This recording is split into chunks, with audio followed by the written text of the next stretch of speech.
জাতীয় বিশ্ববিদ্যালয়ের অনলাইন ক্লাসে সবাইকে স্বাগতম। করোনাকালীন শিক্ষা কার্যক্রম চলমান রাখার স্বার্থে জাতীয় বিশ্ববিদ্যালয়ের উদ্যোগে অনলাইন ক্লাসের সংযুক্ত হতে পেরে আমি আনন্দিত। সবাইকে স্বাস্থ্যবিধি মেনে ঘরে থাকার আহ্বান। প্রিয় শিক্ষার্থী, আজকে আমাদের যে আলোচ্য বিষয়, সে বিষয়টি আমি উপস্থাপন করছি। বিষয়টি তোমরা অত্যন্ত গুরুত্ব সহকারে ক্লাসে অবস্থান করবে এবং আমার সাথে থাকার চেষ্টা করবে। আলোচ্য বিষয়ের যে শিরোনামটি হলো বাউল গানের ভাব সম্পদের মৌল প্রকৃতি ও বৈশিষ্ট্য। প্রিয় শিক্ষার্থী,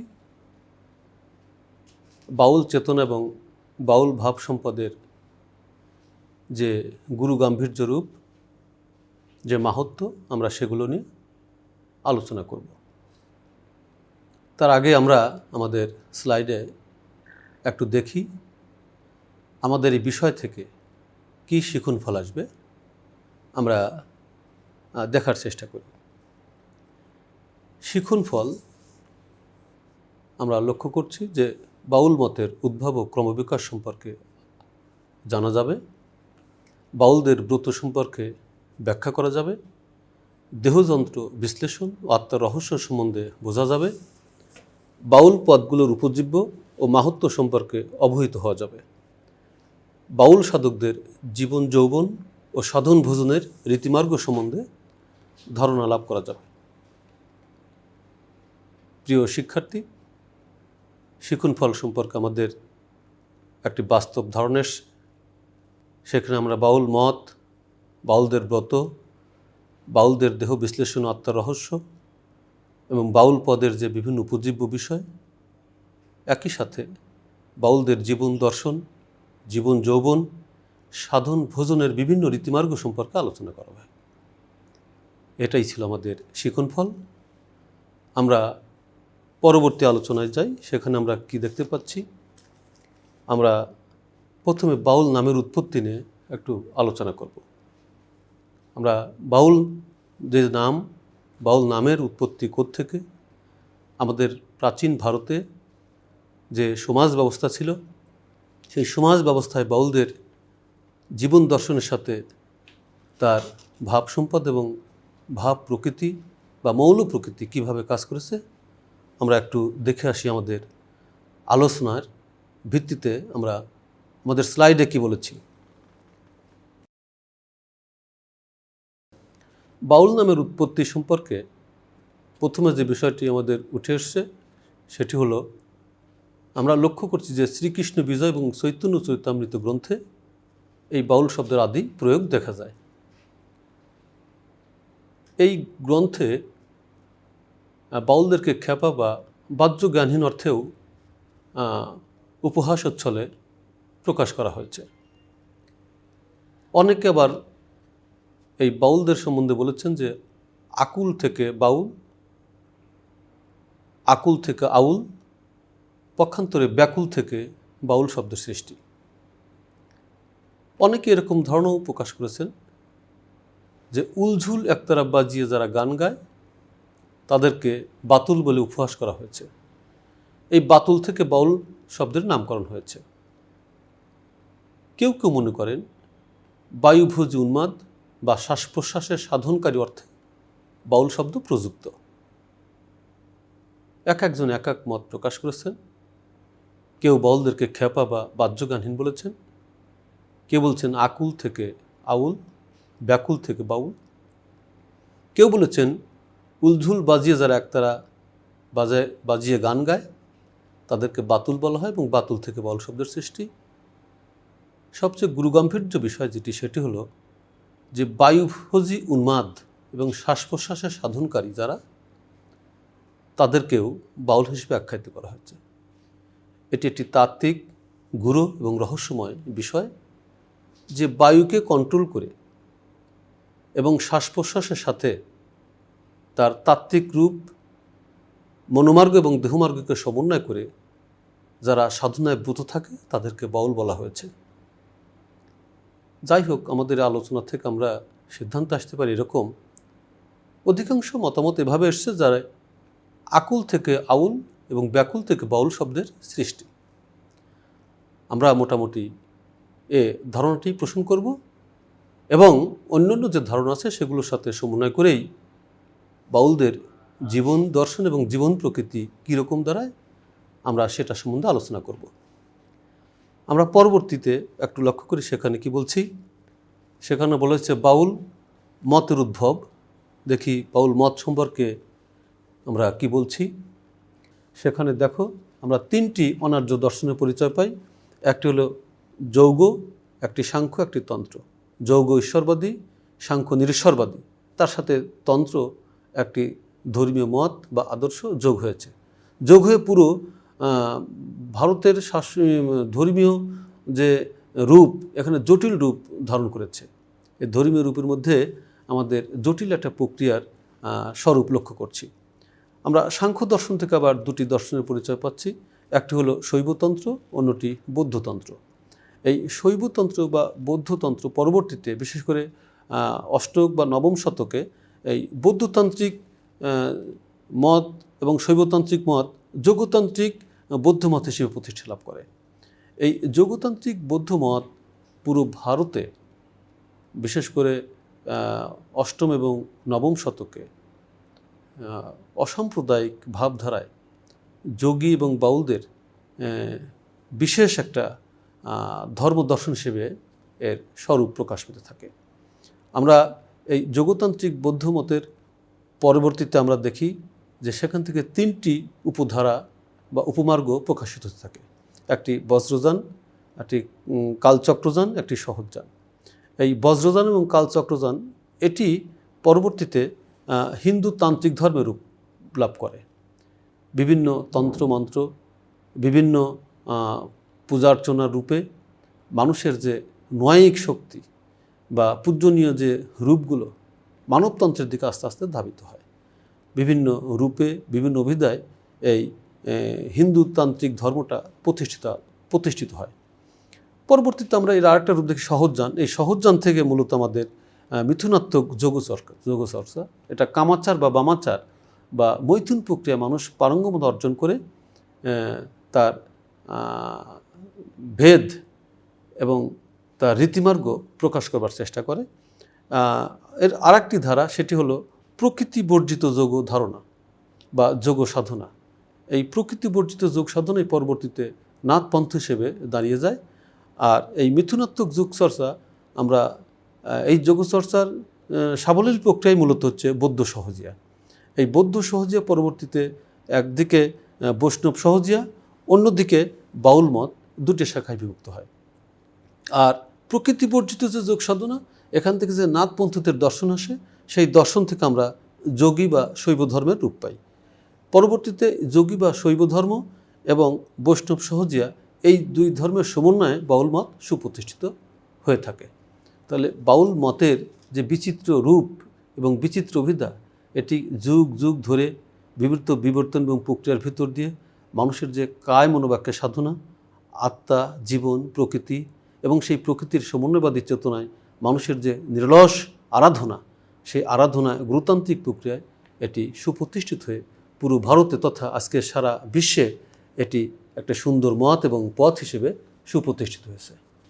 আমরা পরবর্তীতে দেখি আমরা কি বলার চেষ্টা করছি। সেখানে আমাদের স্লাইডে আমরা একটু দেখে নিই। সেখানে বলছি, বিশেষ করে অধ্যাপক উপেন্দ্রনাথ ভট্টাচার্যের মতে মুসলমান মাধব বিবি ও আউল চাঁদই বাউল মতের প্রবর্তক।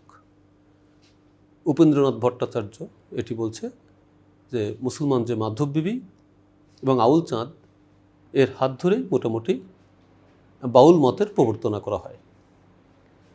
মাধব বিবির একজন শিষ্য ছিলেন, তিনি ছিলেন নিত্যানন্দের পুত্র বীরভদ্র। তিনি এই বাউল মতটিকে জনপ্রিয় করে তোলেন।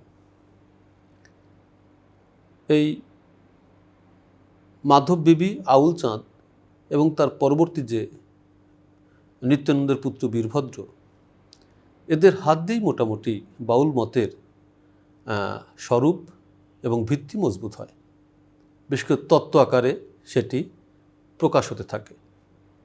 তার পরবর্তীতে আমরা দেখি যে বাউল মত এবং তথ্যকে, দর্শনকে মানব জীবনের শাশ্বত আকারে আমাদের জীবন প্রকৃতি এবং জীবন প্রকৃতির সাথে সাধনার যে ঐশ্বর্য বা রীতিমার্গ সেটিকে জীবনমুখী করে তোলেন লালন সাঁই, মদন, পাগলা কানাই, ঈশান, পাঞ্জুসা প্রমুখ সাধক। এরাই প্রকৃতপক্ষে বাউলের ভিত্তিদাতা। এদের হাত ধরেই বাউলের শক্তি, ঐশ্বর্য, যশ, খ্যাতি এগুলো লাভ করে।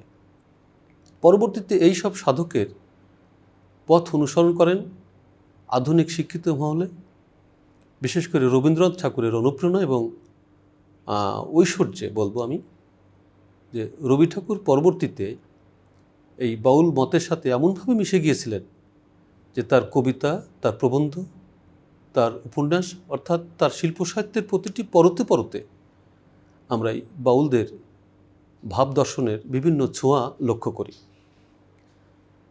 আমরা এটাই ছিল আমাদের বাউল মতের যারা প্রবর্তক তাদের ধারণা, অর্থাৎ মাধববিবি, আউল চাঁদ, লালন শাহ, মদন, পাগলা কানাই, ঈশান, পাঞ্জুসা, পরবর্তীতে রবীন্দ্রনাথ এবং রবীন্দ্রনাথের হাত ধরে নজরুল এবং আধুনিক যে ভাব সাহিত্য, আধুনিক যে সভ্যতা বা জীবনযাত্রা, সেখানেও আমরা বাউলদের রীতিমতো ছোঁয়া মনোমার্গ এবং রীতিমার্গে লক্ষ্য করি। আমরা পরবর্তীতে দেখি আমরা কি বলার চেষ্টা করছি, সেখানে বাউল মতের প্রবর্তকরা যে ধারণা দিয়ে গিয়েছেন, আমরা সেই ধারণার আলোকে আমরা বাউলদের উপজীব্য এবং মাহাত্ম্য কী সেটি নিয়ে আলোচনা করব। প্রিয় শিক্ষার্থী, আমরা পরবর্তী স্লাইডে যাই, সেখানে দেখি কি বলছি যে বাউল গানের উপজীব্য বা মাহাত্ম্য সম্পর্কে আমরা আমাদের ধারণা এভাবে পোষণ করছি যে সেখানে বলা হচ্ছে মনের মানুষের সন্ধান ও না পাওয়ার বেদনা, গুরুর নিকট আত্মসমর্পণ, দেহ আত্মাকে চেনা ও জানা, দৈন্য শিকার, মানবতা ও উদারতা, অসাম্প্রদায়িক চেতনা। কিছু বিষয় আমরা এখানে তুলে নিয়ে এসেছি। প্রথমেই বলা হচ্ছে মানুষ এবং মনের মানুষ, মানুষ মনের মানুষের সন্ধান করবে এবং যখন এই সন্ধান করতে গিয়ে তাকে পাচ্ছে না, তখন তার প্রতি একটা না পাওয়ার বেদনা সৃষ্টি হচ্ছে, বিরহ সৃষ্টি হচ্ছে। এই মানুষ মানুষকে সন্ধান করবে, এর জন্য একজন গুরু তত্ত্বভেদী মানুষের প্রয়োজন। যিনি গুরু তিনি মানুষের দেহ, আত্মা, জড় জগৎ সম্পর্কে যে পশ্চাৎপদ ধারণা আছে, যে কুসংস্কার আছে, এটা লীলাবাদী বা আনন্দ সহকারী চেতনায় সেটিকে তিনি আলোকিত করবেন। ফলে একজন গুরু বা আল্লাহওয়ালা মানুষের কাছে বা সাঁই তত্ত্বওয়ালা মানুষের কাছে গিয়ে আশ্রয় নিতে হবে, তার কাছে আত্মসমর্পণ করতে হবে। তারপরে লক্ষ্য করছি আমরা যে দেহ আত্মাকে চেনা জানা কঠিন একটা বিষয়, অত্যন্ত গুরু বিষয়। আমাদের দেহ একটি নিরপেক্ষ সত্য, আমরা দেখি যে মানুষের জীবন, এবং সেখানে দেহ এবং আত্মাকে চেনার চেষ্টা করা হবে। এর জন্য দৈন্য স্বীকার করতে হবে, মানবতা এবং উদারতা দেখাতে হবে। বাউলরা সবসময় আমরা লক্ষ্য করছি তাদের ভাব সম্পদ, মানবতা এবং উদারতা তারা বিভিন্নভাবে প্রয়োগ করেছে তাদের তত্ত্বে, তাদের জীবন প্রকৃতিতে। সবচেয়ে আমরা লক্ষ্য করছি যেটা আধুনিক সমাজ সভ্যতা বা কৃষ্টির একটি মানানসই বিষয়, সেটা হচ্ছে অসাম্প্রদায়িক চেতনা। বাউলরা লেখাপড়া জানত না, অথচ তাদের মধ্যে অসাম্প্রদায়িক চেতনার ভিত্তি অত্যন্ত মজবুত ছিল। ফলে এইসব উপজীবী এবং মহত্বকে কেন্দ্র করে বাউলরা তাদের চলার পথকে মসৃণ করে এবং ক্রমেই মানব সভ্যতার দিকে এগিয়ে চলে। প্রিয় শিক্ষার্থী, আমরা বাউল গানের ছোট্ট একটি দৃশ্য, যেটি মনের মানুষ ছবির দৃশ্য থেকে সংগ্রহ করা হচ্ছে, চ্যানেল আর ইউটিউব থেকে আমরা তোমাদের দেখানোর চেষ্টা করছি। ধন্য ধন্য বলি তারে, ধন্য ধন্য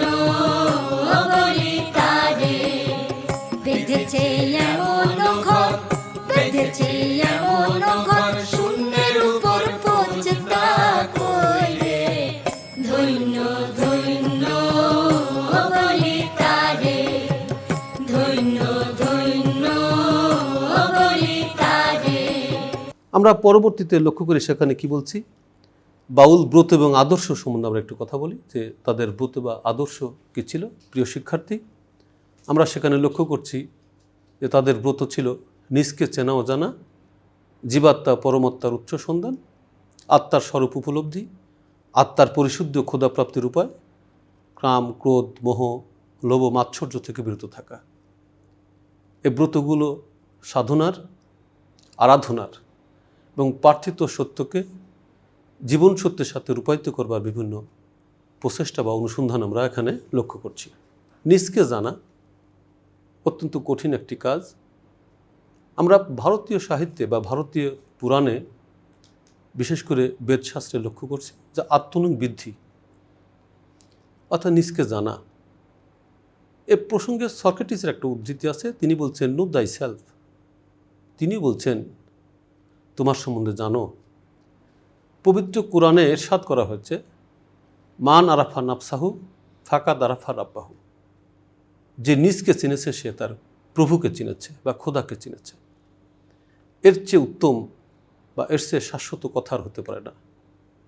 মানুষ সৃষ্টির শ্রেষ্ঠ জীব, ফলে সে নিজেকে জানবে, নিজেকে বুঝবে, তার আত্মা বা দেহ সম্পর্কে সে নিজেকে ঐশ্বর্য লীলায় উৎসর্গ করবে। এর জন্য দরকার জীবাত্মা এবং পরমাত্মার যে ভেদ রূপ আছে, অভেদ রূপ আছে, সেটিকে জানা। জীবাত্মা স্বাভাবিক লোকে তার নিজেকে প্রকাশ করবে, তার মধ্যে কামনা বাসনা থাকবে, সংসার জীবনে সে বিভিন্ন প্রতিকূল পরিবেশের মধ্যে অতিবাহিত করে। পরমাত্মার কাছে গিয়ে নিজেকে সমর্পণ করে, নিজেকে সৎ, সৌন্দর্য এবং ভবিষ্যৎ পাথরকে আরও স্বর্গীয়মুখী করার জন্য ধারণা দিয়ে নিজেকে সুপ্রতিষ্ঠিত করে। পরবর্তী দেখি আমরা আত্মার পরিশুদ্ধি। যে আত্মাকে জেনেছে, যে আত্মার পরিশুদ্ধি জেনেছে, করেছে, তিনিই প্রকৃত মানব। মানব মানেই তার পরিশুদ্ধ হতে হবে, সভ্যতাকে গতিশীল করতে হবে, জঙ্গমতার হাত থেকে নিজেদেরকে এবং বহির্বিশ্বের সমস্ত প্রতিকূল পরিবেশকে এগিয়ে নেওয়ার বিভিন্ন বিষয়ে আমাদের কাজ করতে হবে। কাজেই আত্মার পরিশুদ্ধি ক্ষুধাপ্রাপ্তির একটি বড় উপায়। যারা জ্ঞানের জগতে চলে তারা জঙ্গমতার শিকার। এই জঙ্গমতাকে ক্ষুধাপ্রাপ্তির পথে সুস্পষ্ট রূপে নির্দেশ দিয়ে থাকে। কাম ক্রোধ মোহ লোভ লালসা এগুলো রিপু বলা হয়েছে মানব দেহের জন্য। এই রিপু যদি আমরা নিয়ন্ত্রণ করতে না পারি, আমাদের জীবন ব্যর্থ হবে, আমরা সুন্দর থাকতে পারবো না, আমরা সুন্দর পৃথিবী উপহার দিতে পারবো না, মানুষ তার ভাব সম্পদে এবং মৌল প্রকৃতির সাথে নিজের স্বকীয় প্রকাশ করতে পারবে না। এইটাই ছিল আমাদের বাউল মত ও আদর্শের ভিত্তি।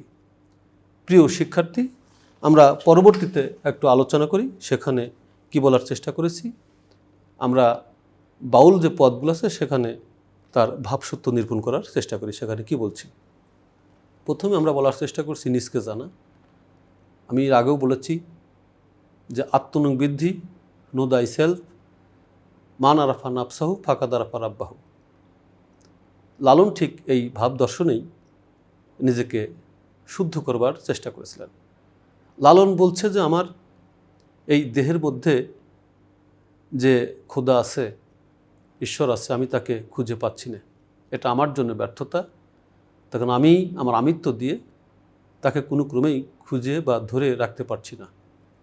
এই যে ইন্টারপ্রিটেশন তার জানার বা বোঝার, বা একজন আল্লাহওয়ালা মানুষের বা গাউস কুতুব যারা আছে তাদের শক্তি স্বভাব কোনো ক্রমেই আমি ধরতে পারছি না, এই ব্যর্থতা আমার।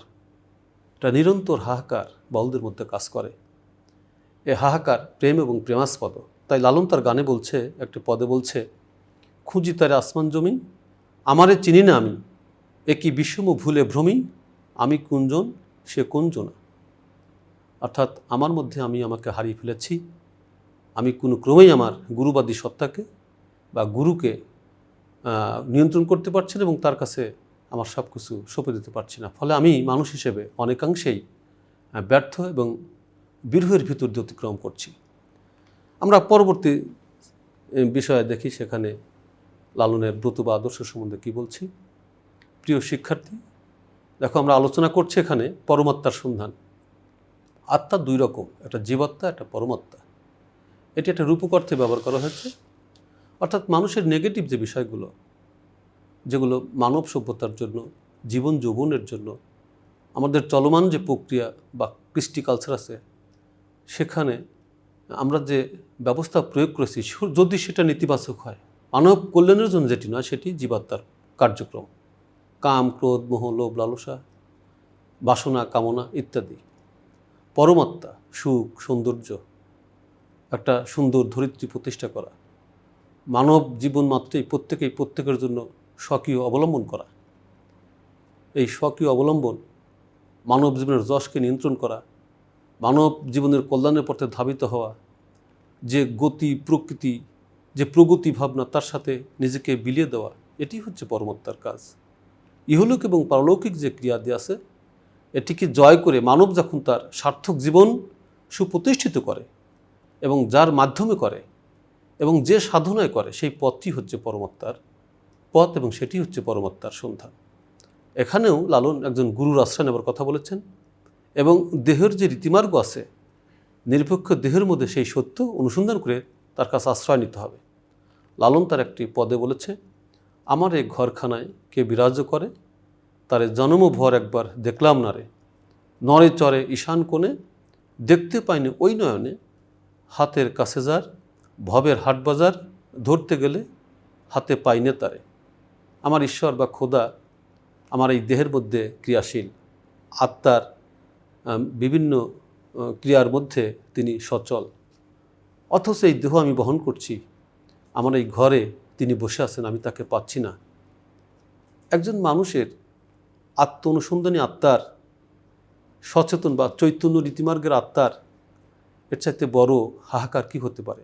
এই যে হাহাকার, এই হাহাকার মধ্যে আছে ঈশ্বরের প্রেমে প্রেমাস্পদ হয়ে ওঠার, অর্থাৎ ফানাফিল্লা হয়ে বাকাবিল্লার পথে গিয়ে নিজেকে আত্মসমর্পণের পথে বিলিয়ে দেবার আকুতি। কাজেই পরমাত্মার সন্ধান করে আমাদের জীবাত্মাকে পরিহার করে সুন্দর জীবন, সুন্দর প্রকৃতি, সুন্দর ধরিত্রী নির্মাণ করার জন্য, উপহার দেবার জন্য বাউলরা সদা সর্বদা উদ্গ্রীব। আমরা তার অন্যান্য যারও বিষয় আমরা দেখি পরবর্তীতে কি বলার চেষ্টা করছে, এবং সেখানে মানুষকে বাউলরা মানুষ রতন হিসেবে উল্লেখ করেছেন। প্রিয় শিক্ষার্থী, তোমরা দেখো আমাদের স্লাইড আমরা আলোচনা করছি যে মানুষ অমূল্য রতন। মানুষের যে ঐশ্বর্য স্বয়ং খোদার। পবিত্র কোরআনেও এরশাদ করা হয়েছে, আশরাফুল মাকলুকাত, সৃষ্টির শ্রেষ্ঠ জীব, দেব দেবতা, পশু পাখি, জীব তরুলতা, প্রত্যেকেই মানুষের এই ঐশ্বর্যের কাছে, মানুষের ক্ষমতার কাছে, মানুষের সৃষ্টিশীল প্রতিভার কাছে নতি স্বীকার করেছে, আরাধনা করেছে মানব জন্মের জন্য। যে সৃষ্টিকুলে যদি একবার মানব জন্ম পেতাম, তাহলে এই জীবনকে ধন্য করতাম। দুঃখের বিষয়, আমরা এই মানব জীবন পেয়েও অকাতরে, অবহেলায়, অবজ্ঞায়, বিভিন্ন দুষ্কর্মের মাধ্যমে জীবনকে তছনছ করে ফেলি। বাউলরা অশিক্ষিত হলেও তারা এই জীবন সম্পর্কে কত সচেতন এবং কত তাত্ত্বিক দর্শন আমাদের উপহার দিয়ে গেছেন, তার পদগুলো বিশ্লেষণ করলে দেখলে বোঝা যায় তারা কতটা সক্রিয় এবং কতটা জীবনমুখী। তারা মানুষকে অমূল্য রতন বলেছেন। পাঞ্জুসা একজন বাউল সাধক, তিনি তার একটি পদে বলেছেন, আজব কারখানায় বোঝা সাধ্যকার, সাঁই করে লীলা ভবের পর, এই মানুষে রঙ্গরসে বিরাজ করে সাঁইমার। ঈশ্বর আনন্দ লীলায় আনন্দ সহচরীর সহমত প্রদর্শন করে মানব রসে নৃত্য করে, রসজ্ঞ সাধন করে। সৃষ্টি এবং স্রষ্টার যে রসাস্বাদন, এটি বোঝার জন্য একটা পুত পবিত্র আত্মার দরকার হয়। আর সেই পুত পবিত্র আত্মার নিরলস শক্তি মানুষের দেহের মধ্যে থাকে। এই রসজ্ঞ যারা সাধন করতে পারে, মানুষের যশ, মানুষের ঐক্য, মানুষের জীবন ধারণার বাস্তবতা, এটি যারা বুঝতে পারে এবং সেই বুঝের ভিতর দিয়েই মানুষ তার সমগ্র মহিমা উপলব্ধি করবে। এবং সাঁই বলতে আল্লাহ, একজন সাঁইওয়ালা মানুষের কাছে আশ্রয় নিয়ে তাকে ভজনার মাধ্যমে, আরাধনার মাধ্যমে তার সমগ্র সত্তা জানা বোঝা সম্ভব। কাজেই এই মানুষ অমূল্য রতন। এই মানুষের মূল্যায়ন সবসময় বাউলদের কাছে অপরিসীম। আমরা আধুনিক সভ্যতায় মানুষ হিসেবেও মানুষের সমস্ত শক্তির স্বকীয়তা, উপাধেয়তা অনুভব করি এবং মানুষকে মূল্যায়ন করবার চেষ্টা করছি। বাউলদের আরেকটি তত্ত্ব, মুর্শিদ প্রেমে খোদাকে অন্বেষণ করতে হবে। মুর্শিদ মানেই খোদা। খোদা মানেই একজন পুত পবিত্র মানুষের সে প্রতিনিধিত্ব করে, পুত পবিত্র মানুষের বিভিন্নভাবে দীক্ষা দিয়ে থাকে। তো সেখানে মদন তিনিও একজন বাউল সাধক বা খেপা। মদন তার একটা পদে বলছেন এভাবে, ওরে প্রেম দুয়ারে নানাতালা, পুরাণ কোরআন তসবিমালা, হায় গুরু এই বিষম জ্বালা, কাঁইদা মদন মরে খেদে। এখানে প্রেমের কথা বলা হয়েছে যে বাইরের কোরআন পুরাণ এটি মানব জীবনের জন্য অনেক সময় ব্যর্থতায় পর্যবেসিত করে। মানুষ যদি তার ভেতর থেকে সত্য অনুভব না করে, গুরুবাদী সত্তায় নিজেকে সমর্পণ না করে, ভেতরের যে যশ বা শক্তি, ভেতরের যে আনন্দ সহচরী লীলা বা রসজ্ঞ প্রক্রিয়া, এটিতে যদি মানুষ নিজেকে তুলে না ধরে বা নিজের মতো করে না দেখে, তাহলে বাইরের যে বিষম জ্বালা, এই বিষম জ্বালা কখনোই সে দূরীভূত করতে পারবে না। ভেতরের থেকে পরিবর্তন আসলে বাইরের পরিবর্তনের কোনো ভিত্তি নেই এবং বাউলরা এটি মর্মে মর্মে স্পর্শ করেছেন। আমরা পরবর্তীতে যাই, দেখে আমরা সেখানে কি বলার চেষ্টা করছি।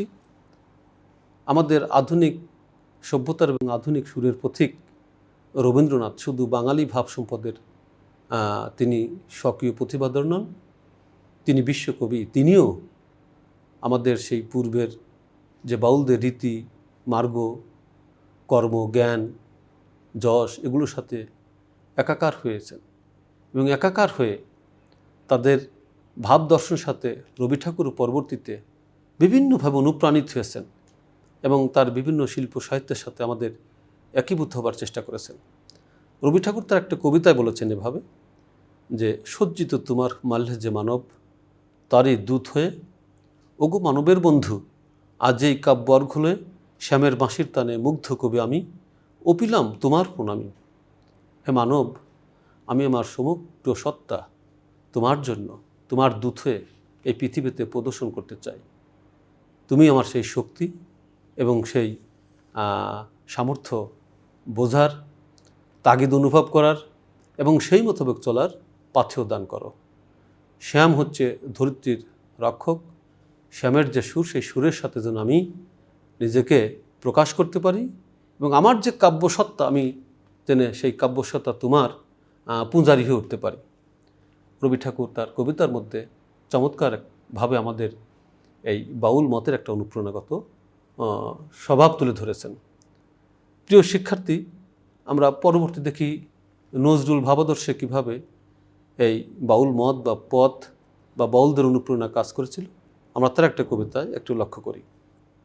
সাম্যবাদী কবিতায় তিনি বলেছেন, মানুষই দেবতা, মানুষের হৃদকমলে যদি আমরা অবস্থান করতে পারি, এই হৃদকমলের সৌন্দর্য জানতে পারি, বুঝতে পারি, তাহলে জগতের যে বাইরে পুরাণ কোরআন যে শাস্ত্র আছে, যে পাতা কোরআন আছে, এর কোনো মূল্য নেই। ফলে দেহের মধ্যে যে কোরআন আছে, দেহের মধ্যে যে সত্য আছে, সেই সত্য নিরূপণ করতে পারলেই মানুষ হিসেবে আমরা ধন্য হব। তিনি তার সাম্যবাদী কবিতায় সমগ্র পৃথিবীর মধ্যে একটা সাম্য রক্ষার চেষ্টা করেছেন, শান্তি, ঐক্য ধারণা প্রতিষ্ঠা করবার চেষ্টা করেছেন, ভেদাভেদ দূর করার চেষ্টা করেছেন। বাউল মত এবং পথের অনুপ্রেরণা এবং অনুসন্ধানী প্রক্রিয়ায় তিনি তার কবিতায় বলেছেন, তোমাতে রয়েছে সকল ধর্ম, সকল যোগাবতার, তোমার হৃদয় বিশ্ব দেউল, সকলের দেবতার। কেন খুঁজে ফেরত দেবতা ঠাকুর মৃতপন্থী কঙ্কালে, হাসিছেন তিনি অমৃত হিয়ার নিবৃত অন্তরালে। এখানে বলা হয়েছে মানুষের দেহের মধ্যেই সব কিছু আছে। ভেদ ভেদান্তর, রূপ রূপান্তর, শাস্ত্রপুঁথি, কঙ্কাল সব কিছুই মানুষের দেহ থেকে উচ্চারিত হয় এবং মানুষ তার দেহকে জানতে পারলে, বুঝতে পারলেই আর বাহ্যিক কোনো আনুষ্ঠানিকতা বা ধর্মের বা রূপকের প্রয়োজন নেই। ফলে নজরুলও আমরা দেখেছি এই তত্ত্বে এবং এই দর্শনে নিজেকে সমর্পণ করেছেন।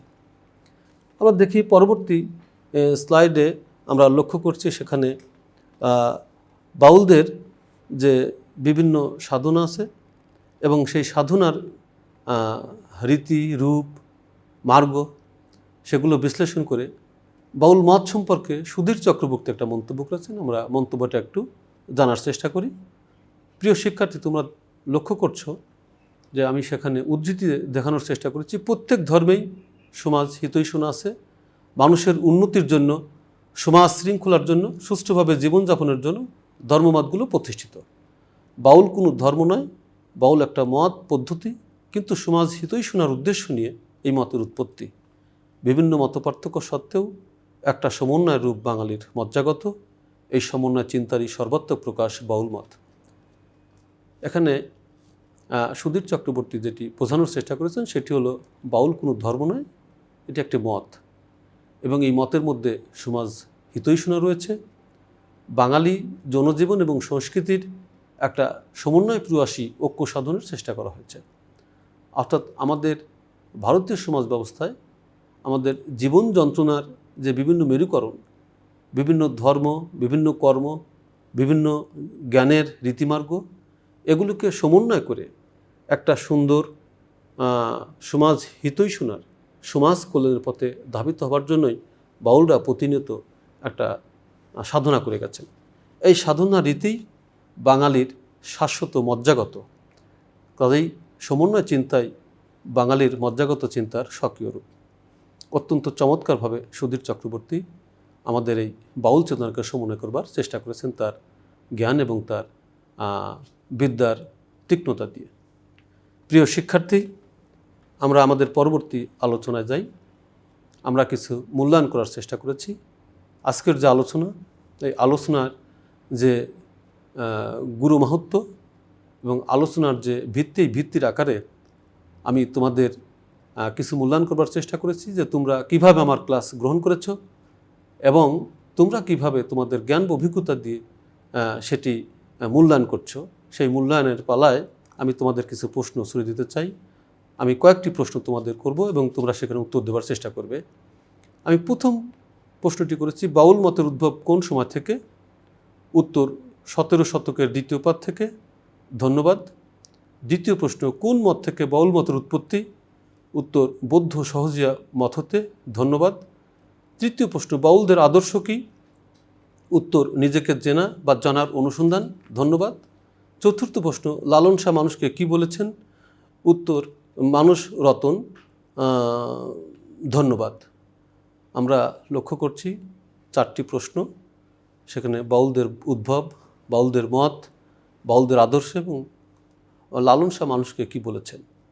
তোমরা সুন্দর উত্তর দিয়েছ এবং তোমাদের মূল্যায়নের প্রেক্ষিতে এবং আমার বক্তব্যের ধরন বা বক্তব্যের যে ভিত্তি বা জ্ঞান, সেই জ্ঞানের সাথে সমন্বয় করে আমরা তোমাদের মূল্যায়ন করার চেষ্টা করেছি। আমরা পরবর্তীতে লক্ষ্য করি আমাদের এই মূল্যায়নের প্রেক্ষিতে তোমরা কিভাবে নিজেকে উপস্থাপন করবে এবং পরবর্তী পাঠ্য কার্যক্রমের জন্য প্রস্তুতি গ্রহণ করবে। আমরা আমাদের মূল্যায়নের পরিপ্রেক্ষিতে তোমাদের বাড়ির জন্য কিছু অ্যাসাইনমেন্ট তৈরি করেছি। আশা করি তোমরা ঘরে বসে নীরবে নিবৃতে বিভিন্ন পুস্তকের সহায়তা নিয়ে বাড়ির কাজগুলো সম্পন্ন করবে। আমি প্রথমে দেখো একটি প্রশ্ন দিয়েছি, বাউল নামের উৎপত্তি সম্পর্কে আলোচনা করো। আমি যা আলোচনা করেছি এবং তোমরা তোমাদের যে সহায়ক গ্রন্থগুলো আছে সেখান থেকে সাহায্য নিয়ে প্রশ্নগুলো নিজের মতো করে তৈরি করবে। দ্বিতীয় প্রশ্ন করেছি, বাউল সাধনার স্তরগুলো সংক্ষেপে আলোচনা করো। এখানে কিন্তু বাউলদের স্তর আছে, স্থূল, পবিত্র, সাধক, সিদ্ধি, 4টি স্তর আছে। এই 4টি স্তরের ভেদ এবং রূপান্তর বাউলদের জীবন সাধনার সাথে সম্পৃক্ত করে যে পদগুলো আছে সেটা আলোচনা করবে। তৃতীয়ত, বাউল চেতনা ও রবীন্দ্রনাথ এ মর্মে একটি নিবন্ধ রচনা করার কথা বলছি, যে রবীন্দ্রনাথ আধুনিক সুরের পথিক, আধুনিক মানুষের উদ্গাতা। আমাদের বাঙালি জীবনের জন্য শুধু নয়, শাশ্বত বিশ্বায়ন প্রক্রিয়ার সাথে তিনি বিভিন্ন শিল্প, সাহিত্য, সঙ্গীত, চিত্রকর্মের সাথে সম্পৃক্ত। সেই ক্ষেত্রে রবীন্দ্রনাথের যে বাউল চেতনা, মরমের চেতনা, এই বাউল বা মরমের চেতনার সাথে এক হয়ে একটা সমন্বয় ধর্মী নিবন্ধ উপস্থাপন করবে বা তৈরি করবে। 4 নম্বর প্রশ্ন, বাউল গানের কাব্য সৌন্দর্য আলোচনা করো। এই যে বাউলদের গান, পদ, সমাজ, তাদের শৈল্পিক জিজ্ঞাসা, তাদের আত্মিক জিজ্ঞাসা, মানুষ সম্পর্কে তাদের নব নব ধারণা, বিবর্তনবাদী প্রক্রিয়ার সাথে মানুষের যে চলমান প্রক্রিয়া, সেগুলো কীভাবে সমন্বয় করা হয়েছে এবং কাব্যে কী কী ছন্দ, রূপক, উপমা, উৎপ্রেক্ষা দিয়ে বোঝানো হয়েছে সে সম্পর্কে একটি প্রবন্ধ রচনা করবে। ফলে বাড়ির এই 4টি কাজ, এ বাড়ির 4টি কাজ তোমরা মনোযোগ সহকারে তৈরি করার চেষ্টা করবে।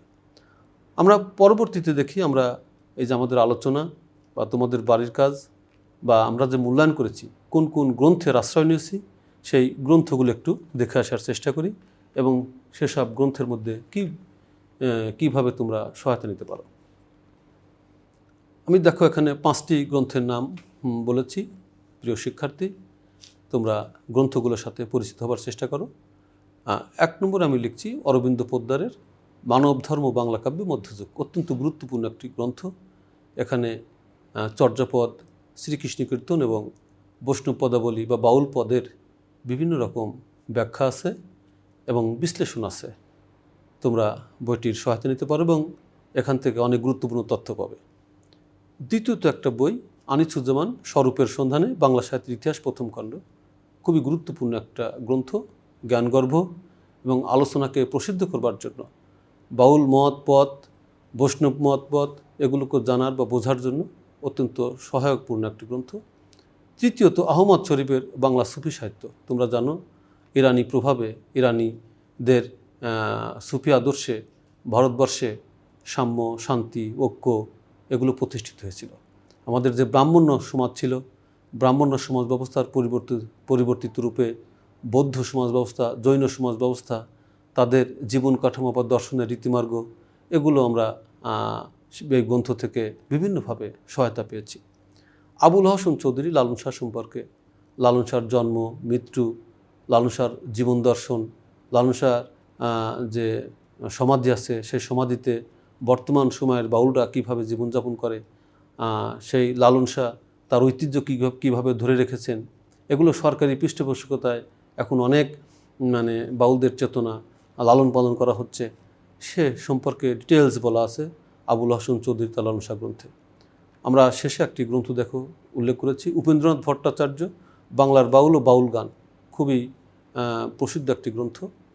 শুধু বাউলদের চেতনা এখানে নেই, ভারতীয় সমাজ কাঠামোর যে বিভিন্ন রূপ, বিভিন্ন রূপান্তর, ভারতীয় জীবন ব্যবস্থা বা সংস্কৃতির মধ্যে যে বিচিত্র আত্মজিজ্ঞাসা এবং এই আত্মজিজ্ঞাসার মধ্যে মানুষ বিভিন্ন রূপে নিজেকে নির্মাণ করেছে, সেই নির্মাণশৈলীর ভিত্তিতে যে ভাব দর্শন গড়ে উঠেছে, এ দর্শনের রীতি নীতি, বিভিন্ন নিয়ম শৃঙ্খলা মানুষ কতটা শাশ্বত করে তুলেছে, জীবনমুখী করেছে, সমাজমুখী করেছে এবং বিশ্বায়ন প্রক্রিয়ার সাথে আমাদের জীবনবোধের যে সাবলীল প্রক্রিয়া, এটি কিভাবে আমরা লক্ষ্য করছি তার নিরীক্ষণগত সত্যে এই বইটি খুবই গুরুত্বপূর্ণ।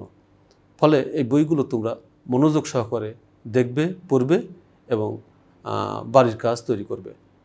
পরিশেষে আমি তোমাদের সবাইকে আমার তরফ থেকে ধন্যবাদ দিয়ে আজকের মতো আমি আমার ক্লাস শেষ করছি। আশা করি তোমরা আগামী ক্লাসে আমার সাথে সম্পৃক্ত থাকবে। ধন্যবাদ সবাইকে।